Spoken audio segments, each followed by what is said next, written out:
Hello मित्रांनो, India versus England test series मधली जी 5th टेस्ट मॅच आहे ती 5th टेस्ट मॅच आजपासून सुरू झालेली आहे.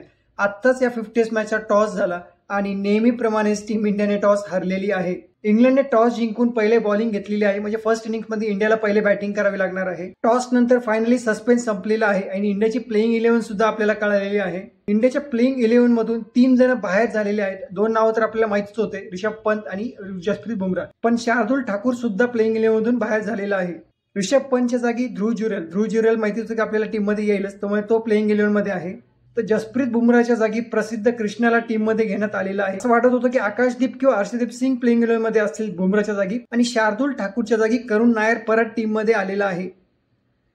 करुण नायरला परत एकदा एक चान्स देण्यात आलेला आहे. एका ऑलराऊंडरच्या जागी एक प्युअर बॅट्समन टीम इंडियाने ऍड केलेला आहे. बॅटिंग स्ट्रॉंग केलेली आहे आणि त्याच्यामुळे बॉलिंग ऑप्शन कमी झालेला आहे. इंडियाची जी प्लेइंग 11 आहे त्याच्यामध्ये यशस्वी जयस्वाल, के.एल. राहुल, करुण नायर, शुभमन गिल, ध्रुव जुरेल, रवींद्र जडेजा, वॉशिंग्टन सुंदर, प्रसिद्ध कृष्णा, मोहम्मद सिराज आणि अंशुल कंबोज ही टीम इंडियाची प्लेइंग 11 आहे.